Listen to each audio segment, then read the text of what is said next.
Well, welcome to the Honorable Mention Sports Week 8 podcast show, football show, talking about football show. I'm Josh Mancuso. This is my brother, Caleb Mancuso. Caleb, what's up? What's up, brother Caleb? Checking in here from Washington, D.C. on a little business trip. Got my business casual on, holding my mic in the hotel room, and we're ready to go. I like that. Is that a half zip you're wearing? Oh, it's a huge half zip. Got to get that quarter zip. Actually, it's a full zip. Now I look it down, it's a full zip. It goes all the way down? Yeah. If you had a quarter zip or half zip, you could be on the Manning cast. Yeah, I could. So, I went to a South Carolina basketball game last year in Columbia, and instead of having like a kiss cam, they have a quarter zip cam, and they just pan around to all the middle-aged white guys, and you go like this. Hey! And it's just nothing full, but hey, I'm a financial planner, and I'm here at the game with my quarter zip. It was so electric. Might play some golf, maybe shop at Kohl's later. Oh, yeah. 100%. Go to Home Depot. Mm-hmm. Yeah. That's great. Golly. You got the full zip today. That's great because the full zip allows you to more easily take it off, right? If you got a quarter zip, half zip, you got to go over the head, right? That's right. Full zip, you can zip it out and then just take it off the shoulders. It's way less intrusive. I'm out in public, I'm like pulling the thing off my head, like that's too much. Plus, it messes up. You got to hold the undershirt. Yeah, you got to hold the undershirt down to make sure you're not just flashing everybody, in the buffet line. Yeah, golly, you're up there in Washington D.C. That's the capital of our whole country. That it is the capital. It's where all the smartest and best people in the whole world reside. Is in our capital here in D.C. Yeah, that's just what I was thinking. When I think of Washington D.C., I think of people that know what they're doing. Yeah. In control all the time. Yeah. Absolutely. We got some football to talk. All right. First, let's just real quick. Let's give a quick recap of the Tennessee-Florida game. We're both Tennessee fans. Ooh. I live in Tennessee. Caleb was raised in Tennessee. Now he lives in North Carolina. But give me some quick takeaways from Tennessee versus Florida. What do you think? All right. So Ron Slay said we're going to take them to the boom room and lock the door. I spent an hour on Friday afternoon trying to call into Feinbaum and ask him if he agreed with that, and he did not take my call. So I don't know what's going on with Paul. But call Paul. He's a tough man to call. Yeah. But anyways, I think the takeaway is obvious. What's going on with Tennessee offense? I mean, they do not look good. They look really out of sync, really scared. Proud of them for winning. Definitely. Anytime you beat Florida, we beat them 3 times in 20 years. So we never, ever, ever take a win against Florida, Georgia, or Alabama for granted. We know at Tennessee, that's how we judge success for a coach, and that's always a big win. Scares me a little bit with Alabama coming in. I think if you're a Florida fan, you got to be thinking, holy hell, how do we give that game away? I mean, opportunity after opportunity. They could have blown Tennessee out of the water, especially in the first half. So I don't know. It's kind of scary if you're the Florida head coach, Billy Napier.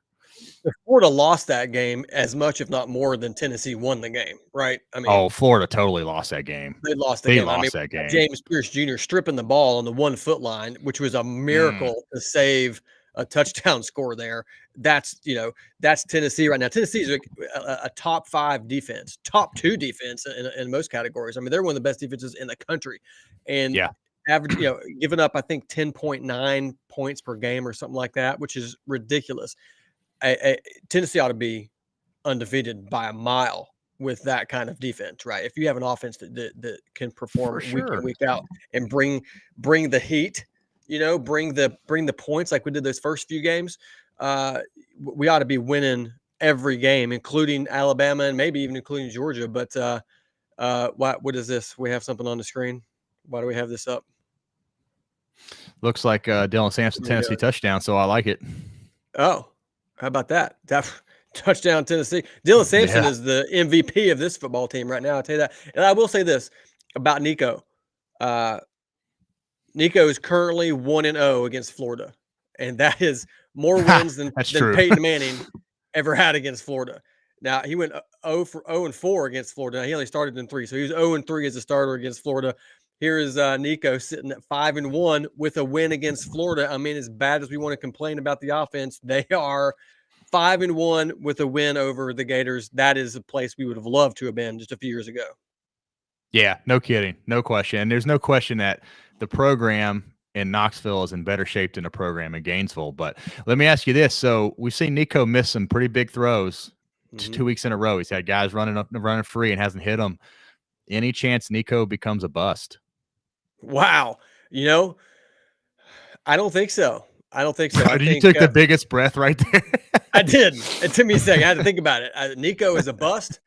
Whew, that would be one of the biggest busts we've ever seen in the college football. A 5-star worth however Yeah. many millions of dollars of his NIL evaluation. I mean, like that would be insane. But no, I think he's going to be just fine. We saw him perform in the bowl game against Iowa. We saw him in the first few games perform well. He's going to throw interceptions. He is just a redshirt freshman. Now, some guys come in here. You get like a Johnny Manziel coming in as a redshirt freshman or sophomore or whatever he was, and just lighten it up like an insane like just wildly good that young. But then, I mean, Johnny kind of peaked, right? He didn't really go much further than that. Nico, I don't see him as a quarterback peaking as a redshirt freshman. He's going to peak as a junior, senior, could potentially be a 4-year guy, which would be unbelievable. You know, I think he could walk away with a Heisman Trophy or two if he stayed all 4 years at Tennessee. So yeah, I think Nico is not a bust. I think he's just got to work some things out, get through these big games, learn a little bit about how to deal with pressure. He probably hasn't gotten a lot of pressure in high school, or if he did, he could just run away from it because he's just a better athlete. But when you got pressure coming from major SEC teams, then he's got to learn how to deal with that. We got a question here. What we got?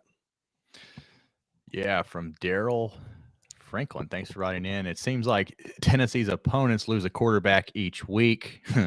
Is Tennessee's play calling designed conservative to protect Nico?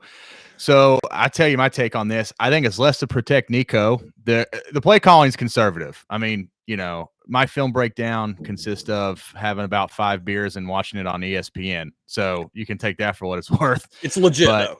But the play calling is conservative. I mean, come on, you're right. I think it's to protect the offensive tackles because they haven't been able to block anybody. And I think they know Nico can make the throws. I think they're scared they can't block him. That's my assessment of it. What's yours, Josh? Yeah, that's probably true. I think that certainly what Tennessee fans like to say or think they say is like we're playing not to lose rather than playing to win. And Sure. I like when we were playing, who was it? We were Kent State or somebody. We did the onside kick after halftime or whatever. Remember, we were up like 50-0. We did an onside kick. Like that's the mentality that Nico even mentioned at the beginning of the year of, you know, we got to keep our foot on their throat. And I think that like we've not seen that last couple of games. It's like, oh, we're playing these bigger teams. Our offensive line's not performing well. Nico's a little bit off. So it's like we're going to pull everything in and to get conservative. But I think everybody's tired of the running up the middle with Dylan Sampson, throw a wide receiver screen out to the side, and then just repeat, and then eventually take a shot downfield. Well, then we don't hit the pass. So I think if we want Nico to hit the downfield passes, you're going to have to throw more than 2 or 3 a game. You know what I mean? Because if you throw 10 and you miss 2 or 3, well, now you've just completed 7 or 8 long passes. But if you're just doing that a couple times a game, you're not giving your guy a chance to perform well, to be successful. So I think we got to open up the playbook, throw it down the field, continue to give the ball to Dylan. I mean, he's going to be successful, but they're expecting it every single time. Everybody in the stadium knows and at home knows what the play call is going to be every single time. And I think that's frustrating. So I don't know what the answer is. I don't really have an offensive coordinator's mind. I'm more of just a skilled athlete. You know, I'm just more of a kind of an all-star athlete, like one of those guys that, you know, you tell me what to do and I'm going to execute, you know, I'm going to go out there and score touchdowns. This is what I do. Yeah. But from an offensive coordinator, that's more your stuff. Yeah. I think I texted you during the game and said, are you ready for the run, pass, punt? And then we went run, pass, punt. Literally, Caleb it was literally texting me during the game. He's like, watch this, run, pass, punt. That's exactly what we did. We ran it 2 times in a row and then threw it, incomplete, punted it. I mean, yeah. How the hell am I calling plays? Watching this thing on ABC, drinking beer. That's insane. I don't know. All right, we got another question here real quick. We'll bring it up. Josh, when will the Fighting Illini, all right, be a contender for anything? Such a long drought for their football team. Love the basketball team, but come on, football team. I love it. Martha, thanks for the question. That's great. Yeah, the Fighting Illini are a contender now, and they got it going on. I don't know, I got to look at their schedule, but I don't anticipate them beating an Ohio State or Penn State, but I do see them maybe beating Michigan, which would be pretty Ooh. awesome to see. And that is coming up this weekend, Michigan versus Illinois. And I would like to be there for that game. So we're going to go through our picks here in a second. So hang tight, Martha, and we'll give you more insight there on our picks. Yeah, we got one more question here from Danny Wright. We'll let you take this, Caleb. Lance Hurd has not been living up to expectations. I think you guys are wrong about opening the playbook. We have to stop the stupid penalties. Yeah. Yeah. I hear you. The penalties are egregious. And they've been from the tackle position, right tackle and left tackle Lance Hurd. 3 times, if I remember correctly, we had a big scramble from the quarterback, Nico, scrambled 25 yards or more down the field, and all 3 times it got brought back from a holding penalty.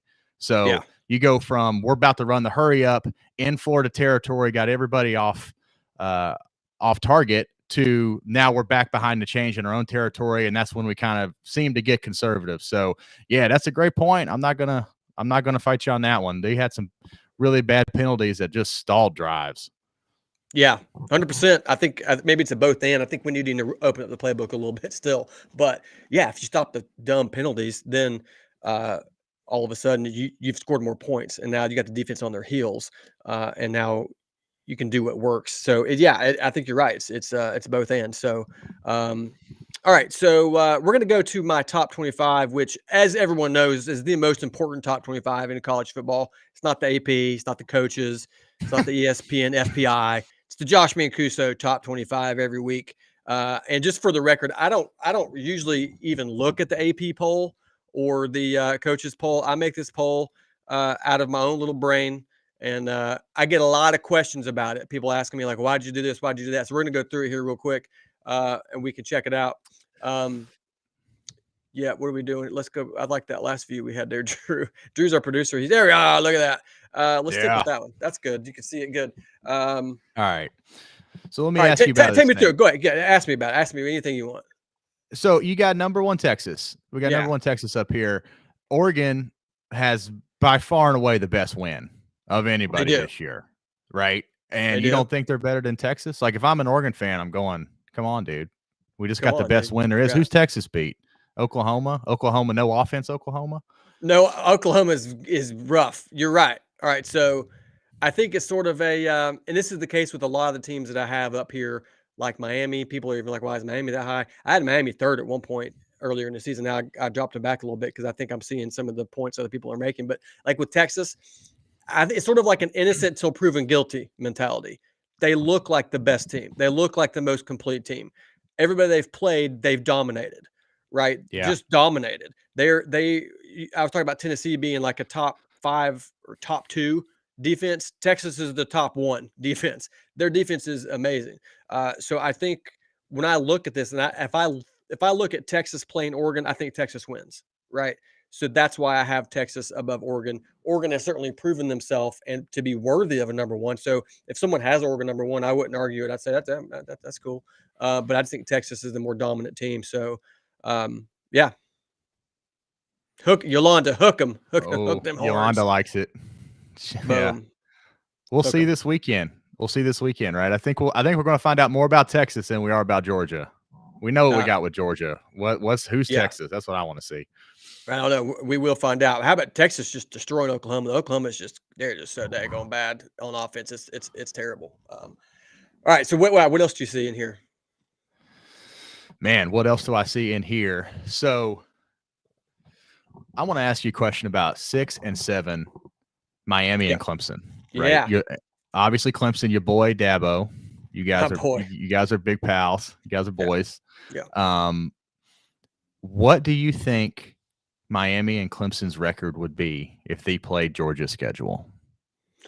or if they played Tennessee's schedule. Yeah, I think Miami could potentially be. I think they could be 10-2, maybe, You but more think than they're that good? maybe I think they're good. Maybe 9-3. Clemson, Clemson, as far as playing Georgia's schedule, they already lost to Georgia already, first game of the year. But I think Yeah. again, I'm looking like I guess the way I look at these rankings is like it's partly like top 25, like based on wins and all that, but also partly ESPN FPI, like based on who I think is going to be winning going forward. Like who's just the best team, right? Like I look at Clemson, and I'm like, yeah, they're playing Wake Forest and Stanford and all these teams, but again, like Yes. Texas, they're dominating, and they are a team that I've had the good fortune to see in person on the practice field and see. So I feel like I have seen the inside of their huddle a little bit, and they're good. They're really really good. So in fact, I think Miami may not lose another game because of their schedule. They may go 12-0 until they play likely Clemson in the ACC championship. Right?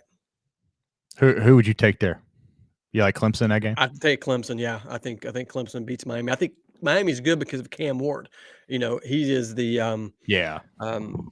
he's a Heisman contender. He's amazing. But Miami's got good athletes. Mario Cristobal is a great coach. Came from Oregon to Miami to win, and they're doing it. I mean, it's still not. I mean, I know it was Cal, but to go on the road to the West Coast and play in what ended up being a hard fought game, a Cal team that is looks like they're decently good. Uh, it ends up in a dogfight, and then they pull out the win. Miami just keeps finding ways to win. So I'm going to give them again innocent till proven guilty on teams like Texas, Miami, Penn State, even who had to sneak by USC, on Saturday, Yeah, but they got it done. They made a huge comeback on the road in the Coliseum and won the game. Like there's something to be said for that. I hear you. So we just had a comment come in. Just missed who it came from, but it said, here we go. From J Todd, where does strength of schedule factor in to your analysis here, your top 25? Yeah, I mean it does factor in. I mean, I think again, one reason why Penn State's above Georgia is simply because they haven't lost, right? Is Georgia a better team? Maybe. Maybe. I don't know.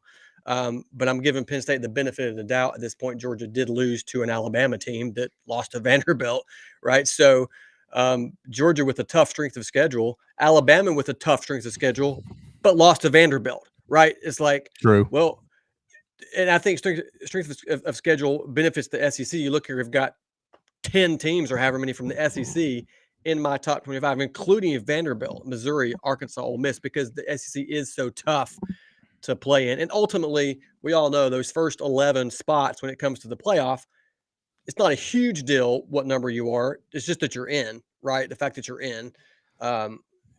But I think strength of schedule certainly matters, but you also got to win games. You know what I mean? Like Miami can't help that their schedule isn't as strong as Georgia's, but they are 6-0.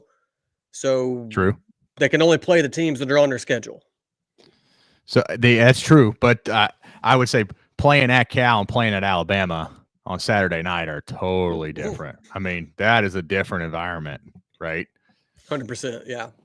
What do you think? Do you think how does Miami do if they play an SEC schedule? I think they get smoked. Yeah. I don't think they can hold up. No, not at all. Yeah. So going to road games in the SEC, they are bananas. They're absolute bananas. I don't know how anybody wins on the road at most places in the SEC. Not talking about Vanderbilt. All of a sudden, that's the toughest place to play in the nation, apparently. Yeah. But even schools like South Carolina and Arkansas, they are bananas if you're actually there in person. It's just not the same at Wake Forest. It's not the same at Cal. Yeah. And eventually you will see cracks in the system when those ACC teams played, if they played in the SEC. That's been my prediction all along, right? I mean, the perfect example is Texas A&M. Texas A&M came in. They got a big program. They got all the money in the world, and they always end up kind of like ho-hum because Yeah. it's incredible to win on the road in this conference. And that's the same in basketball too. The ACC does it in basketball, but so does the SEC. Yeah. The one thing that people have brought up multiple times with me, I've seen on Facebook and Instagram, is me ranking Texas A&M at 12, Notre Dame at 14, and with Notre Dame having beat Texas A&M Yeah. at Kyle Field. And I think that's a great point. I think that's a great argument that Notre Dame could be ahead of Texas A&M. But I think that, again, like Clemson, when you look at the first game of the season, who a team is then versus who they are now, even though Notre Dame beat Texas A&M, I think A&M is a better team now. So I think if they played again, I think A&M wins. You can say, well, yeah, but they didn't play again, and Notre Dame won the first game they played. And I think I'm just looking at it like a combination of what they've done versus also where they're going. So I look at it right now. I think I got A&M over Tennessee. Tennessee fans mad at me. I got some in my comments, and I got a lady in my DMs who was like, "I'm unfollowing you and not watching you anymore. You're not funny because you're not giving love to the Vols." I'm like, they're 13th. They're lucky to be 13th. Their offense looks like a number 30 team, but they're number 13 here. Because I got them behind A&M and LSU because I think they play head to head against A&M LSU. I don't think they win right now. You don't? No, I mean they might, but based on what I've seen, I don't think that they do. I think those are better teams right now. Now Tennessee, if they get it together, if they get their offense together, they can beat anybody on this chart right here. Anybody. So Sure. it's just, it's all speculation, right? But it is so fun to do. I love doing the top 25. It's fun. I love having Vanderbilt in there at number 25. And Yes. yeah, I mean, somebody asked, oh yeah, there's Franklin again. Daryl, why is Vandy so low? They beat up on Bama. Well, I hear you, Daryl. It's a good point. I hear you. Yeah, They're Daryl. they're 4-2. They did lose to Georgia State, so I can't get him up there too. They're lucky to be in the top 25 at all, because they lost to Georgia State, for goodness sake. But I don't know if the AP or those guys even have Vanderbilt in the top 25 yet, but they should. It's like, give them their moment, because they got to play Texas in 2 weeks, and it's all over at that point. You know what I mean? And let them have their time in the top 25 for a little bit. And Caleb will love this. Good West Point graduate, Army. I got Army at 24. How about Army, baby? Yes, sir. Undefeated. How about it, baby? Fire it up. Do the rocket. Black Knights. And you know who else is undefeated, not on your top 25 list? Navy. Navy. I love that. Get Navy out of there. Army Get only. them out of there. I had somebody ask. They said, "I see Army's on there. Where's Navy?" I said, "They're behind Army. That's where they are." Yeah. Army's 24. I got Navy. They're probably like 28, 29. But it's pretty cool. They're both undefeated. How do you feel about that? You're a West Point graduate, an Army guy. How's it feel to have these teams undefeated? Oh man. So yeah, Army and Navy both went into the AAC, American Athletic Conference, and are just running through it like a hot knife through butter. I absolutely love it. Army's got a phenomenal quarterback. This kid is built like a linebacker, and he can pass. Yeah, about that. Awesome. Haven't had a guy that can pass since 1906 or something. That's right. And he can run. So they look awesome, and he can run. And so both of those teams play the Irish.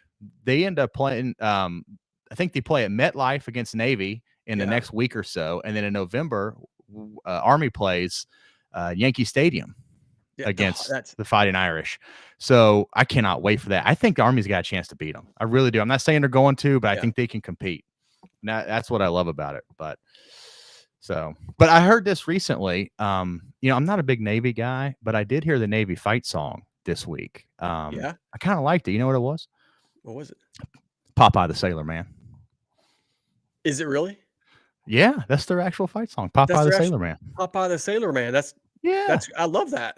Popeye the Sailor Man. Yeah, with his cans of spinach. That is great. Wow. That is great. Absolutely. We've got some questions here. Let's take a few questions. Let's see. Featherling. What's up, Featherling? How many 2-loss teams will make the playoff? That's a good question. I think it depends on the team. A 2-loss Georgia, they make the playoff. A 2-loss Miami, they don't make the playoff. Right? That's when I think strength of schedule does, in fact, come into play. 2-loss Iowa State, nope. I think it depends on the team. Caleb, what do you think? 2-loss SEC teams getting in. No question. 2-loss SEC team is getting in. Alabama, Tennessee, or Georgia, any of those teams that have 2 losses guaranteed to get in. LSU would be guaranteed to get in with 2 losses. And certainly Texas. I don't see Texas losing 2 games, but I think they would still get in. All those teams immediately come to mind as teams that would get in with 2 losses. Yeah, that's my thought there. The other conferences, I think it gets close. The Big Ten will sneak somebody in with 2 losses. I think a Big Ten power, Penn State, Ohio State, Michigan, all those could sneak in with 2 losses. The ACC, I don't see them being able to pull anybody. They're going to pull one champion. That's going to be that. I think that's probably true. Clemson could have a chance as a 2-loss team if their one loss is against Georgia and the next loss is like maybe in the ACC championship to Miami or something like that. I think that could happen. Yeah. But you mentioned Michigan as a 2-loss team. They've already got 2 losses. The chances of them winning out, I think, are not very good. So I think we could count Michigan out. Yeah. I would say. All right, so good. That's the top 25. It's great to see teams like Boise State and Indiana. How about Indiana? Undefeated, 6-0. I love it. Good for them. Ole Miss, Arkansas, 2-loss teams. Yeah, so it's pretty exciting. We got a good slate of college football coming. We're going to go through our picks right now for this weekend. We've got 12 picks we're going to run through pretty quick. So let's get that started. Caleb, you ready? Ready to pick some games? I am ready. I'm ready. All right. First game is actually tomorrow night, Thursday night. I thought this was an interesting game. Boston College at Virginia Tech. We are close to Virginia Tech here where I live. A lot of Tech fans around here. Boston College, impressive with a couple of their wins earlier. I'm taking Boston College on the road at Virginia Tech to finish or to come into a 5-2 season so far. Pretty cool. Virginia Tech is a 7-point favorites, which I find interesting given Virginia Tech nearly losing to Vanderbilt. And I don't know, but I'm taking Boston College. Boston College all day. They've got a phenomenal quarterback, Castellano, I think is his last name. Yeah. He is phenomenal. I can't believe they're underdogs here. Like that's 7 points. Like, oh God, it's getting really locky getting 7 points. I like Boston College to win the game. It's not even close. Give me BC all day. Eagles. All day. Go Eagles. Go Eagles. Too bad they're not playing Army because we're big on predatory birds. That's right. Army crushes the birds. If your mascot flies, you better just shut it down because Army Black Knights will beat you. So all right. Love it. So I'm looking at your next pick. You got Miami 6-0. You're at Louisville 4-2. You've been giving Miami all this strength of schedule praise. You got to take them here, right? I do. I think this is one of those games. It's like, how good is Louisville?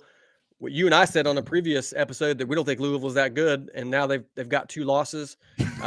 This would still be a decent win for Miami, one of their better wins of the season so far. So I think they go to Louisville. I think they win maybe by a couple of touchdowns. So I like the Hurricanes to win this game for sure. Oh God, I think this is going to be a close game. The line reflects it, 4.5 points. Miami's a favorite by 4.5. I'm going to take Miami. Miami's a better team. They have the better squad, but I don't think Miami's so good that they're going to run away with it like you do. I think they're going to win, but it's going to be close. Yeah. Going to be close. Yeah, it could be. All right. We're both picking Miami though. I mean, if they win, they're at 7-0, which is impressive.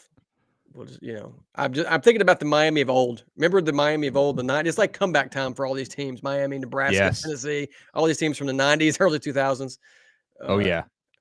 Miami was scary back in the 90s. Yeah, Woo. They were amazing. They were. All right. So you got Oklahoma State at BYU. So we talked to Ron Slay quite a bit about BYU and playing up there. Talked about what a lock they were, and they sure were. They were a complete lock last week. Yeah. What do you think about this game? Yeah, BYU's 9-point favorites, I think, and I think that's again, I'm thinking they go bigger than that. I like BYU's offense. They seem to be having fun. It's like an offense that you like to watch play because they just score a lot of points. They do a lot of cool things. I like BYU. Oklahoma State has been disappointing thus far. 3-3, and in the Big 12, they still got some other big games they got to play. I just think it could be a really horrible season in the end for the Cowboys. So you got Ollie Gordon the second, the best running back arguably in America behind that kid from Boise State, Ashton Jeanty. But Yeah. like, and you don't block for him. They have no O line. It's like it's just it just speaks to how important it is to have an offensive line. You got to build. That's the foundation. Right? That's the foundation of the house. Like you have to have that. Otherwise, you're not going to be. It doesn't matter how good of the skill athlete you bring in, what kind of recruit you bring in at quarterback, running back. It does not matter. Your O line needs to be an absolute wall. Or it doesn't matter. You're going to go 3-3 like the Oklahoma State Cowboys. So yeah, give me BYU Cougars all day. Got to have those big boys that can clean out a buffet line, huh? That's right. The big hog mollies up front. That's right. That's right. So there's no way I can pick Oklahoma State after what Coach Gundy did to me a couple weeks ago when you made that stupid video with the sunglasses. People love that video. And yeah, it feels good to be a gangster. Yeah, they do. No, I love BYU at home. It's tough to play up there. Oklahoma State doesn't good. But real quick before we move on, we talk a lot about how good the SEC is. They beat they beat Arkansas. Oklahoma State did. Arkansas beats Tennessee. What's going on? What's going on there? Man, I think Arkansas is really good. I think Arkansas is better than people think. They're one of those teams that look at Bart Lyon. Caleb was a beast at Science Hill. Let's just go. Oh, hey Bart, how are you, Bart? Hadn't seen you in a long time, man. What's up? I love how you just said Caleb was a beast at Science Hill. No mention of me in there. I just literally got through talking about what an elite athlete I am, and Bart didn't even mention me at all. Just straight to Caleb, beast at Science Hill. You were a beast, though. Oh, Bart's the man. Strong safety, right? Yeah. I was safety. Some people may say strong, some people may say weak safety. I don't know. It just depends. It's a safety. I like it. All right, let's keep going here because I think we'll talk about Arkansas more in a minute. Oklahoma State, just a disappointment is what they've been. Cowboys, no. Okay, let's next game, Kansas State. we got some more commentary at West Virginia. From the Peanut Gallery. What is this? Coach Rich Murray said Caleb was the hardest hitter ever. What? Look at this. Like, what is this? The Caleb show? Is this we're just going in? You want to roll some highlights from Caleb and Science Hill? You want to talk about all the great tackles he made and all the awards he made? He was all conference second team, which apparently is better than honorable mention, I guess. I mean, and there was a banquet that you got to go to. I didn't even get invited to a banquet. That's fine. Whatever. Yeah, dude, the food at that banquet was amazing. I still taste it in my dreams. Yeah, it was good, man. I hate you missed it. I hate you missed it. Yeah, I did get my name in the newspaper though, along with the others. It was at the very bottom. It was like, also mentioned, Josh Mancuso. So it was in there. That is how we came up with the name for this company, Honorable Mention Sports, in honor of my mentioning as an elite athlete in high school. So, here we go. We got Bart. Bart's coming back. Murray said Josh was a great receiver. There we go. It's like, thanks, he was. Bart. Bart's just throwing it in there. He's like, all right, whatever. Murray said Josh was a great receiver. That's all you get, buddy. So, yeah. If you're watching or listening, thanks. Make sure you're commenting like these guys, and make sure you're following Honorable Mention Sports on Twitter or X, whatever it is, on Instagram, YouTube, Facebook, Threads, MySpace, and all those locations. Oh, look at this. Josh had 22 career catches at Science Hill High School. That's thank you to Bart Lyon. What phenomenal. Bart coming in with the stat 22 career catch. That's Bart. That can't be right. I had more than that. I had more than 22. I know it. I just know 22 is pretty good. Back when you played, man, they were running like the wing tee and all that stuff, old man. Yeah, we didn't throw as much. You guys didn't throw it much. Golly. If you Matthew Love, if you played backyard football with Caleb, you learned how to form tackle.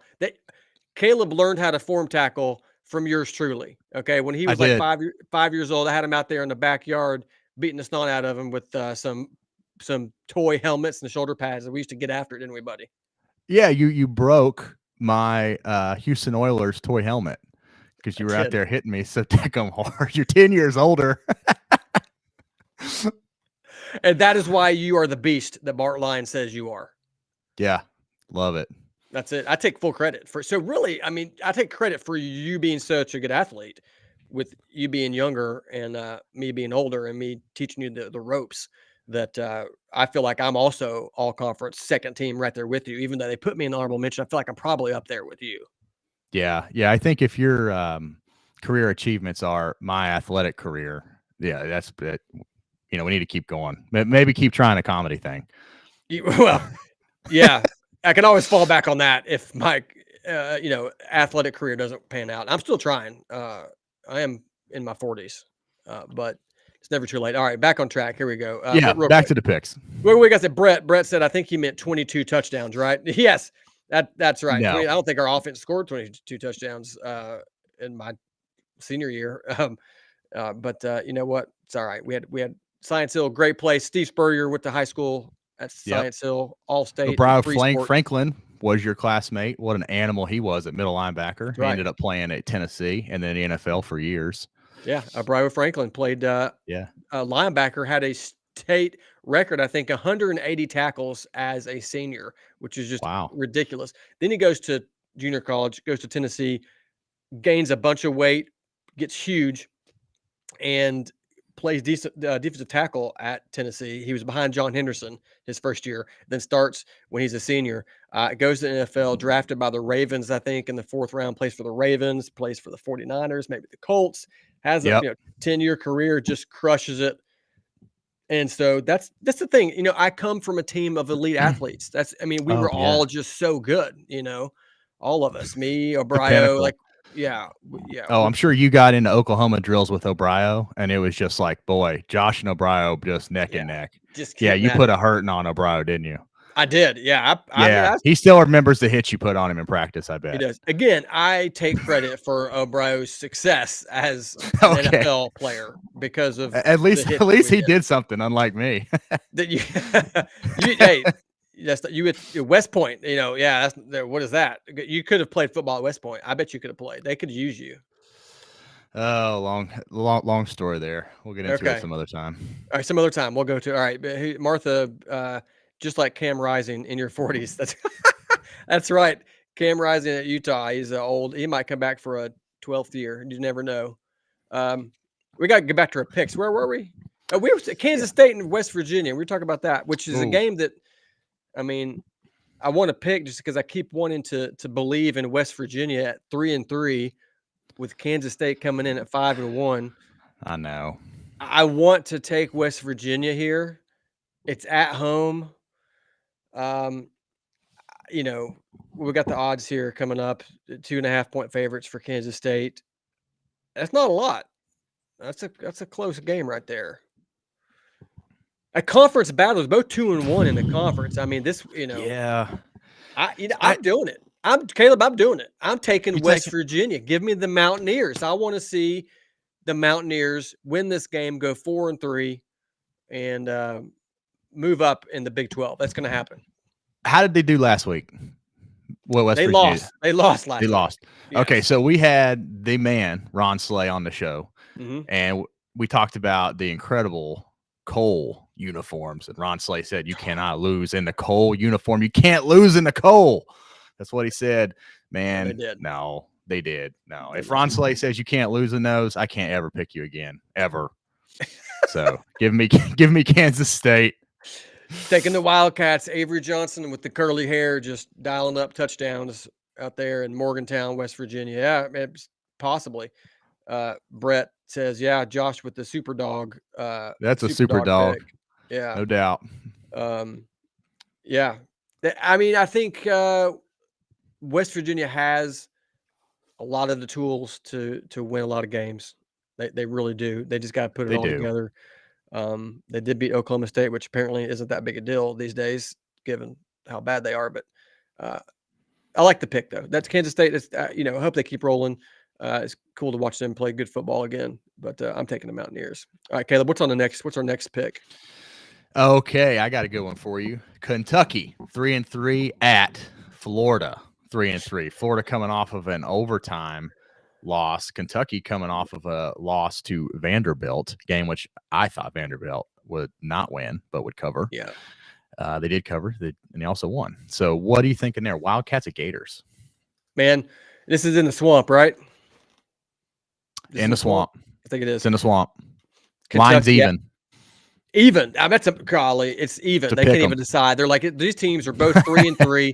They're both 500. They're both average. It's a toss up. I'm gonna go with Kentucky to win on the road at Florida because of Kentucky's defense. They've got an amazing defense, like a top 8 defense in most categories, but they're 3-3 because again they don't have enough offense. But I think Graham Mertz is out for Florida. Graham Cracker Mertz, he's out. I hate it for him. It's so sad that he's gone. DJ Lagway, crazy good talent, not ready to be the man, which is why they did the 2 quarterback thing. I don't think they can get it done. I think Kentucky goes in there and wins against the Gators. I like Florida. I think that Florida looked good against Tennessee. I know they've looked bad against Miami and stuff. They still got a Florida roster. They've still got a typical Florida roster. I don't know why they can't get it together, but it's there. And I could see the bones of it against Tennessee, and I'm taking the Gators to eat up on Kentucky. My real question for you is, what about Billy Napier? Does he survive, or you think he's gone? I mean, he's going to be there for the rest of the year, I'm pretty sure. And I think it makes it way more complicated. Yeah, I think it makes it way more complicated if he wins. If he beats Kentucky, then and wins a couple more games. You know, if they end up going 7-5, which is possible, how do you justify firing him? I don't know. I think I kind of like Billy. I mean, they've been so close in so many games. They just haven't put it together. I don't know, but I think if Florida loses, it's way easier to fire him. So there's probably, I don't know, Florida fans, if there's any Florida fans out there, hoping that they lose some games so they can get rid of Billy Napier and get a new coach in here. That's probably the case. But what I don't know is who are you going to get? Who are you going to go get? You know, I mean, every team now, like what would make Lane Kiffin leave Ole Miss and go to Florida? What does Florida have Ole Miss doesn't? I mean, yeah, you can get players anywhere now to any team. NIL has changed the game. You can get them anywhere. So I think Napier is an average coach, and you may be able to go get somebody else. But if you go get somebody else, you're gonna have to rebuild with them. And how do you know that they're going to be any better than he was? I don't know. I mean, what about Missouri coach Eli Drinkowitz? Yeah, I think I mispronounced his name. Darth Vader is what I call him. Yeah. So Brett asked this question: Kiffin or Drink? I agree with you on the Kiffin thing. I think Lane has moved around so much; he's kind of learned his lesson. He's got a good thing going on Ole Miss. But what about Eli? It depends on how Missouri continues to do. I mean, Missouri seems like a team that everybody was high on early on, but they don't look that great. Honestly, their defense is decent, but their offense is struggling, and their offense is what everybody was really high on. So, Drinkwitz would be a decent coach, but I feel like it would be, you know, a Dan Mullen type hire. It's like, oh, this is a big hire. This is good stuff. But then Florida's not going to be happy with what he delivers because Florida wants undefeated seasons and SEC titles, and it's getting harder to get there than it used to be. And I don't know. A lot of the best coaches are taken, and it's being, I think, increasingly more difficult for them to leave the job they're in. So, the Drink's attitude would fit at Florida. That's true. They would. I just saw an Alabama fan. It appears in a comment, Chris Koff, that says they can have DeBoer. Chris, are you done with? Come on, Chris. Come on, man. They can have DeBoer. Look, you guys you're still Alabama. Like you already beat Georgia. We're still scared of you next week. Yeah, you're still Bama. I mean, yeah. Mark says Matt Campbell at Iowa State. Again, Matt Campbell at Iowa State. Why would Matt Campbell leave Iowa State to go to Florida? The answer usually seems obvious. Well, Florida's a high-profile coaching job. Yeah, but at Iowa State, you're undefeated currently and with a chance to win the Big 12 and then go to the playoff. You know, why leave and go to Florida where you got NIL issues and, you know, you got to compete with Georgia and Alabama and Texas and Tennessee and Ole Miss. You know, every year. Well, I don't know. What about you? If you were Matt Campbell, would you leave Iowa State to go to Florida? Yeah, I would strongly consider it for a couple reasons. One is the money and guarantee contracts you can pull out of a school like Florida if they really want you, are like you can never have to coach again your whole life. If this doesn't work out, that's fine. They'll fire you. It'll be embarrassing, and they'll cut you a ridiculous check to leave, much more so than you got now. But the second reason is, I don't know this for sure, but my assumption would be NIL money at Florida is well superior to NIL money at Iowa State. I mean, the University of Florida should have a ridiculous NIL fund. Would be very confident that they do. I think when you look at the resources there, and then the history of the program and the swamp, and you start tagging all that on, yeah, it's a place you can win a championship at. There's no question about it. You're not winning a championship at Iowa State. I mean, maybe you catch lightning in a bottle one year, but developing that into a program that competes with Texas and Alabama and stuff now. So yeah, we ain't taking Jimbo Fisher, Travis Lee. Sorry, man. That's funny. The best, what they said, the best job in the world is to be a former Texas A&M head coach, right? Yeah, exactly. That's the way to go. So, one thing. All right. So you've got people like PJ Fleck at Minnesota.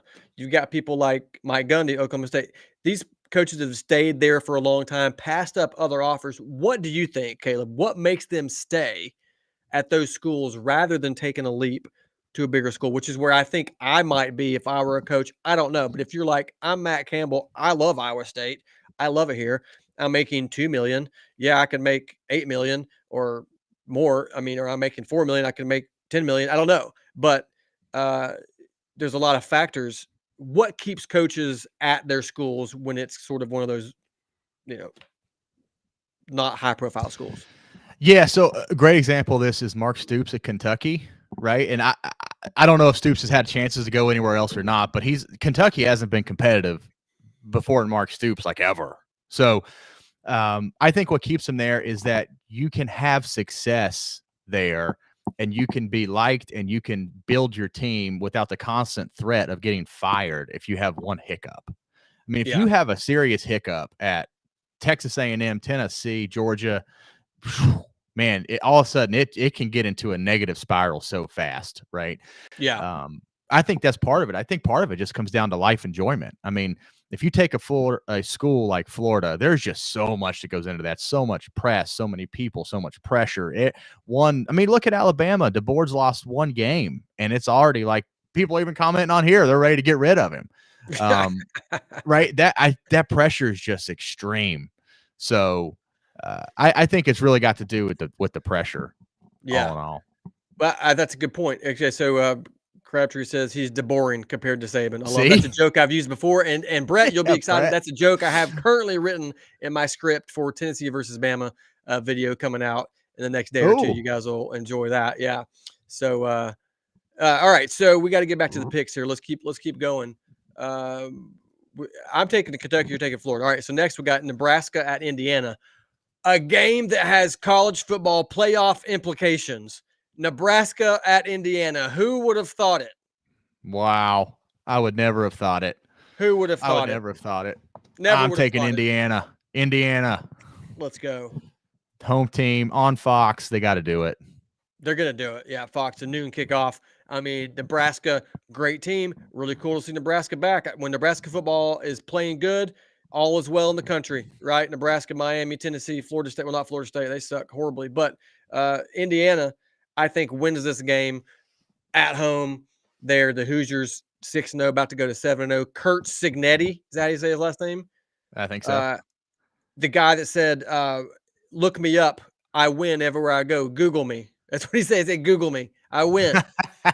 He does. They're calling him the next Nick Saban of college football, or somebody is calling him that, which is pretty exciting. I think he's got Indiana playing football. Give me the Hoosiers. Yeah. Love it. So, what about this game this weekend? LSU, Arkansas. What are you thinking there? Man, that is, whoo. I'm going to tell you something. My head says LSU. My heart says Arkansas. My heart, my gut. Like, I just seen Arkansas play. They could easily be 6-0. God, and you can say that about, I'm sure, a number of teams, but they look really good. LSU looks really good. I think the biggest thing Arkansas has going for them this game is it's a home game. I think is it at night? I think it might be at night. Yeah. I like the Hogs. LSU, they're playing great. They got that win over Ole Miss. We got Sam Pittman. You're gonna have some cold beer after, I'm sure. Yes, sir, LSU Sam. 2.5-point favorites. I don't know, man. I feel like taking the Razorbacks. I mean, they need it. Sam Pittman needs it. Screw it. I'm doing it. Give me the Hogs. Arkansas upsets LSU. Let's go. Oh, I love it. So Arkansas coming off of a bye week while Yeah. LSU had to play Ole Miss in a absolute war. That was an absolute war. Yeah, I like Arkansas. Arkansas. We got Arkansas offensive lineman Addison Nichols. Talking to him later tonight. He'll be on the program. That's right. Looking forward to getting his commentary on what he sees from LSU. But Yep. I like the Hogs. I like the Hogs off of a bye week at home. Bye week at home is huge. And I just think that's a big advantage. You look at LSU, they got Ole Miss, they got them at night, they got them in Death Valley, Baton Rouge. So a lot going for them there. Now they got to do the reverse. Go play at Arkansas at night after Arkansas's been off a week. Give me Sam Pittman and the Hogs. Headed to the buffet line a week and good. Let's go. Give me those Hogs. Like Early says, it's going to be a tight, low-scoring game, 24-21. I like that score. I might make that my score for the week. Earl, thank you. I like that, Earl. That's a good one. I might just steal that. We're both picking the Hogs. That is wild. I mean, we're feeling good. And yes. Yeah, that is wild. To mention Addison Nichols, former offensive lineman at Tennessee, playing guard. I think he was playing guard, maybe tackle. I can't remember if he's guard or tackle, but transferred to Arkansas at the end of last year, became Arkansas's starting center. So excited. Addison's a good friend of mine, and his family is a good friend of mine. So we're going to have Addison Nichols, center from Arkansas, on our show tonight. We think around 9:30 Eastern time. Make sure you tune in for that. It's going to be interesting. We're going to talk to him about his time at Tennessee, the decision to move to Arkansas, what it's like at Arkansas, playing for Sam Pittman, all that kind of stuff. It's going to be really interesting. So tune in for that. All right, what do we got next, Caleb? Oh, man. What do we got next? So let's stay in the SEC for this one. Okay. Let's look at South Carolina 3-3 at Oklahoma. Both teams coming off rough losses. Oklahoma got blown out. South Carolina had that game again in the bag yet again. They just proved to be the most mediocre team in the SEC forever. Carolina fans hate it. They hate Josh for saying it, but they just keep delivering on that. They keep delivering. They do. So what are you taking? Who are you taking? Taking the Sooners? I don't want to take either of them. I don't trust either of them. Oh, they're both just not trustworthy teams. I'm going to take Oklahoma. Okay. Actually, no, I'm done. No, he's switching. He's switching last minute. I can't take Oklahoma. That offense is too bad. I can't take it. That offense is too bad. I got to take South Carolina. South Carolina's been right there with Alabama and with LSU. They should have beat both of them. So I got to take South Carolina. Oklahoma's not been right there with anybody. I like it, man. I'm kind of I was hoping you're going to take Oklahoma because I'm thinking about taking South Carolina myself. I've been thinking about all along, thinking they look so good and they're so close. Oklahoma, I don't know. On the road, I don't know. I don't know what to do. Guys, what do I do? Somebody tell me, who do I pick? We got people in the comments. We got, South Carolina. Okay, everybody's saying South Carolina in the comments. I mean, yeah, a lot of South Carolina comments. I don't know. You know what? I'm taking the Sooners. Let's go. I'm taking the Sooners. They got whipped against Texas. I know, but they got a strong defense. I think they stifle South Carolina's offense. All right, hold South Carolina to 13 points maybe, and then Oklahoma squeaks out 14 or 17, and they win a low-scoring game. South Carolina's never played in Norman. I mean, Tennessee went to Norman and won, what was it, 25-15, something like that? Yeah. Tennessee's a much better team than South Carolina. 25-15, yeah. Yeah. So I'm taking the Sooners. Let's go. Boomer Sooner, baby. Wow. Woo! Wow. Brent Venables, riding with him. Riding with Coach V. All the South Carolina fans are going to be mad at me because I don't ever pick the Cox, for goodness sakes. But I will at some point. pick South Carolina, but not today. Give me the Sooners. No, they're gonna love you even more. Oh my gosh. That's awesome. Okay. Another SEC matchup I'm excited about because I'm feeling crazy, Caleb. I'm feeling crazy. We got Tell me. Auburn at Missouri. Woo! Auburn 2-4. Auburn at Missouri. Missouri's 5-1. Predicted to win this game, of course, but the spread's only 4.5 points. Oh, it doesn't make sense, does it? Auburn needs a win so bad. I think Auburn plays decent on the road. I think they're 0-3 in SEC play. This is ridiculous. I know that they stink this year, but they're still Auburn. They still have talent. Hugh Freeze is still a good coach. They've got a lot of the components to win. They're just not doing it. It's going to be a wild weekend of college football again. I'm telling you right. Auburn upsets Missouri in Columbia. I'm calling it right now. Missouri, they got Luther Burden, the best receiver in the country, but they can't get the ball to him. He's got like 9 catches. I mean, it doesn't matter if you got the best receiver if he doesn't get the ball enough. So I'm taking Auburn to shock the world. War Eagle. Let's go. War Eagle. Wow. The team that has 2 mascots and neither of them make any sense, according to Josh. That's right. Go Tigers. No, sir. War Eagle. That was a good one. That was a good video. So let me tell you something, brother. Eli Derkowitz stands on business.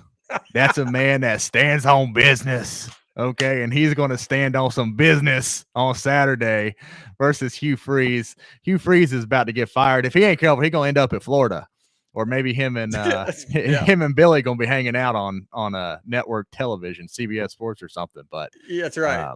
Eli, he stands up on that business, and he's going to stand on it this weekend when the Auburn Tigers come to town. It's a Tigers versus Tigers. It's a goal, all cats in this one. Tigers. That's right. So if you just pick the Tigers, you're guaranteed to win. Yeah, 100%. Yeah. Wish you could do that on DraftKings. That'd be phenomenal. Well, that'd be great. I'm taking the Tigers. I want some money. All right. I like this. Auburn. I'm taking Auburn. You're taking Missouri. This is great. This is getting exciting. I'm very excited right now. Can you see how excited I am? Yes. Okay. You look so excited. I do. All right. Who's our next pick? Do you want to kick us off with we got just a few more, some big games. All right. You want to go to Texas?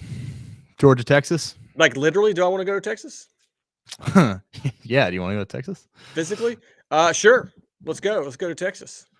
All right. Georgia, Texas. So I want to see comments, what people think about Georgia, Texas. Who's your pick and why on Georgia, Texas?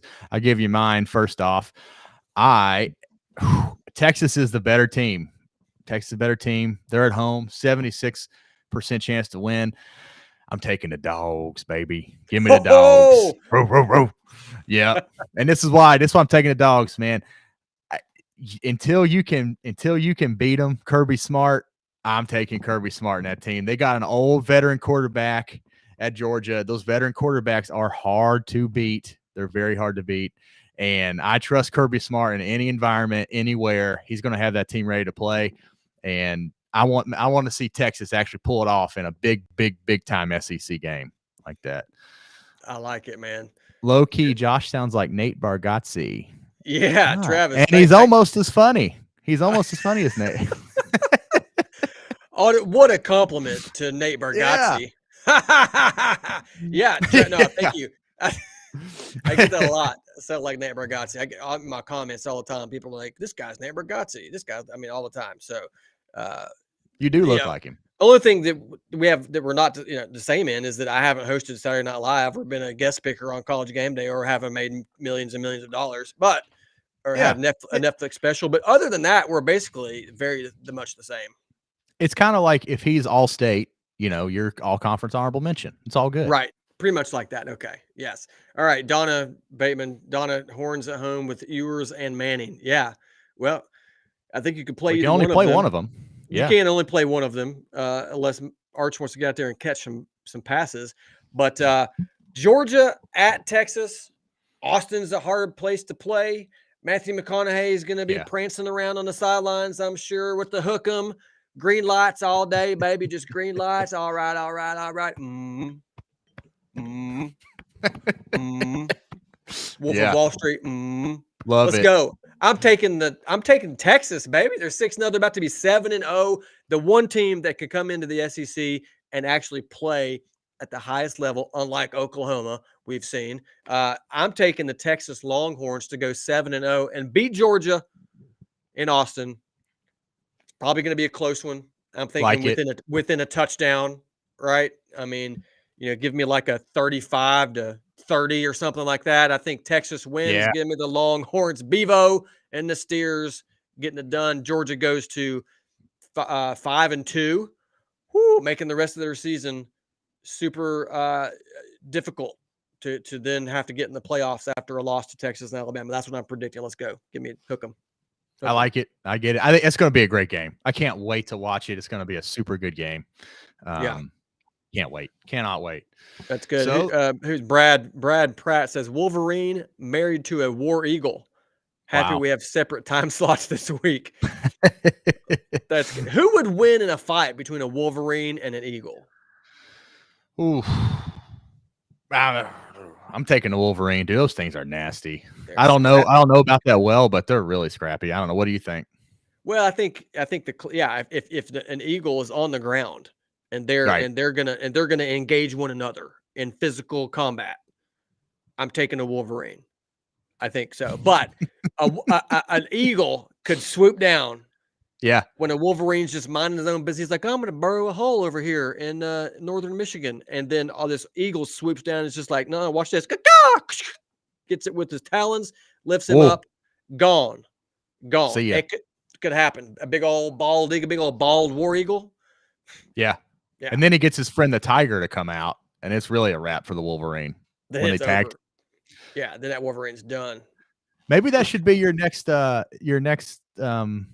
film that you do is mascot fights. Predict the mascot fights.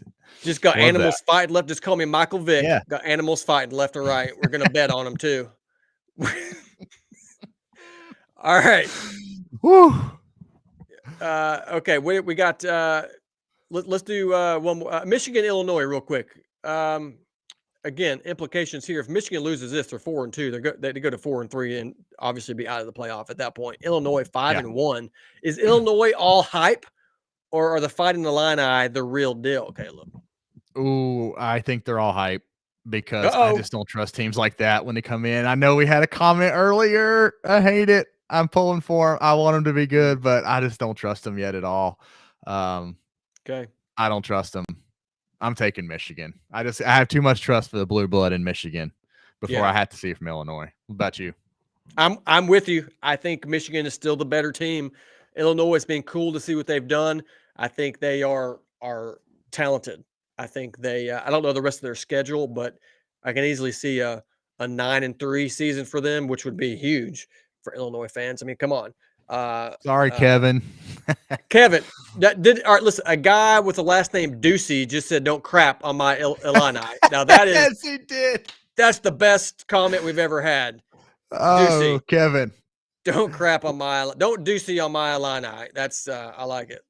We love you, Kevin. That's awesome. Love you, Kev. Thanks, bro. I love Illinois. I think I got some friends that are Illinois fans, but Michigan, they're too strong. Give me the Wolverines against the Illini. All right. Like it. Well, we got one game left to pick. Is that it? Yeah. What game would that be? What game would that be? The Alabama Crimson Tide coming to Knoxville, Tennessee, Neyland Stadium, 3:30 p.m.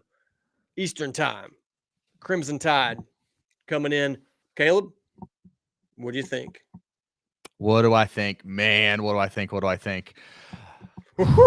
are you gonna do? What are you gonna do? You're Tennessee fan, but you got what? I mean, what's the strategic pick here? If you're putting money on this thing, what are you doing? Oh man, this is what I think. I'm taking Tennessee.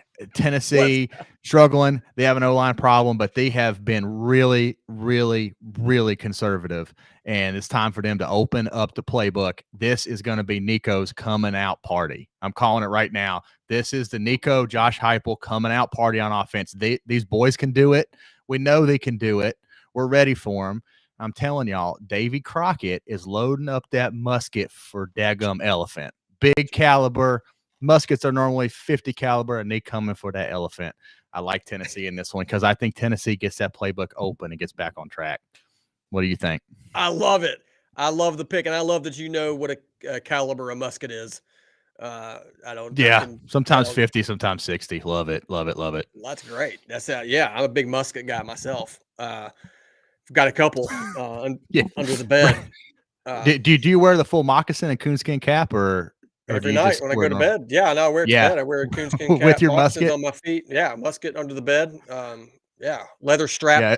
satchel, a whole deal. Yeah. Okay. All right. Bama versus Tennessee. Listen, I'm a Vols fan. All right. I'm also a critical thinker, and an elite athlete. I mentioned that earlier. Right. Right. Right. But here's the thing: Alabama, they already lost to Georgia. I'm sorry, they already lost to Vanderbilt. They won a close one against Georgia. They won a Yep. close one against whoever they played last week. Who was it? There was, anyways. Alabama coming into Neyland, 3-point favorites. Jalen Milroe is going to be hard to stop. He's good. Tennessee defense is going to see the best talent they've seen probably thus far, but I'm not picking against my Vols. I can't do it. Oh, I can't do it. Coming down to the wire, just like 2 years ago in 2022, it comes down to the wire. I think we win towards the end in a close one. The Vols give Alabama their second loss of the season. Give me Tennessee. Go Vols, baby. Rocky Top. You'll always be home, sweet home to me. Okay. Nobody wants to hear me sing, but yeah. Oh, Good I old love Rocky it. Top. How much you think the crowd's going to help them? You think the crowd will be good? I got some. We see some comments in there. Any concerns with it being a day game? Any of that, or do you think? I think the day game is good for Tennessee. I do. I think they got less time to sit around and think about it on a Saturday. They just get up and start playing. Think about that early game a couple years ago when they beat LSU at home in Baton Rouge. They played 11 o'clock, and just destroyed LSU. I think Tennessee. I think they get it. I don't want to see them take the goalpost down though. Whoever commented that, I don't want to see it. I think I was going to ask you about that. Is this a goalpost worthy win if they beat Alabama? I mean, maybe yes, but I don't think we do it because we did it 2 years ago. We are now competitive with Alabama, so now you don't tear down the goalpost if it's not a big upset. We're only 3-point underdogs. We now play with Alabama. This is not Tennessee of old. It's a new season. It's a new day in America. It is. Well, we talked last week with Ron Slay about how teams are tearing down a goalpost when they beat Tennessee now. So they're in that level where I think we need to be conservative with the goalpost tearers. Yeah, we expect to win our football games. So I think the Neyland, Brett says Neyland will be the difference. I think it will be. It's going to be rocking. We're going to create some turnovers, I think, with Jalen Milroe, and that's going to help us. Our defense is going to fuel us, but Nico does have a solid game. Dylan Sampson has a big game. We got to get the ball to Brew McCoy as much as we can. The guys, Brew McCoy has like 2 catches in the last 2 games, or it's ridiculous. He's got to have more touches. So yeah, give me the Vols. We're going to do it. Love that. Brew McCoy. We got to get the ball to Brew McCoy. That boy's a player. Come on, let's get into football. Yeah, absolutely. That's good. Are you going to pick the Vols no matter who they play? Is that do we expect that? Because we're obviously picking because we're Vols fans, but I still think it's a good pick. I mean, if you were a completely neutral observer of this game, it's still okay to pick Tennessee guys.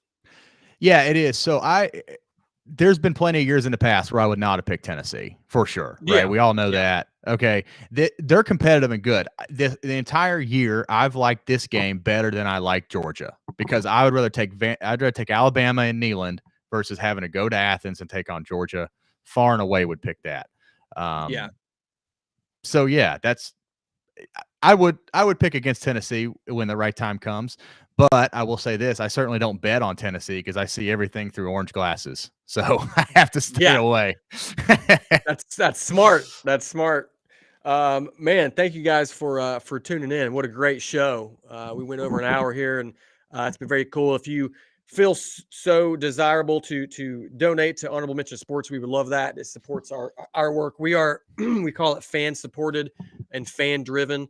We are not Kirk Herbstreit and Desmond Howard up here. We are just two guys that love football, and we've been able to take kind of what I've done in the sports world and leverage that to create this company. And we're excited. So please donate if you want to, us to keep going and doing stuff. Make sure you follow us. Go to the website, honorablementionsports.com, and keep us going. And we can, if you're interested in contributing in some way, just hit us up. Let us know if you want to be part of it in some way. If you have something to say, or if you got some skills you want put to use, let us know. So thanks for commenting. Sorry we didn't get to every comment, but we will try to get to as many as we can going forward. So, Caleb, last words.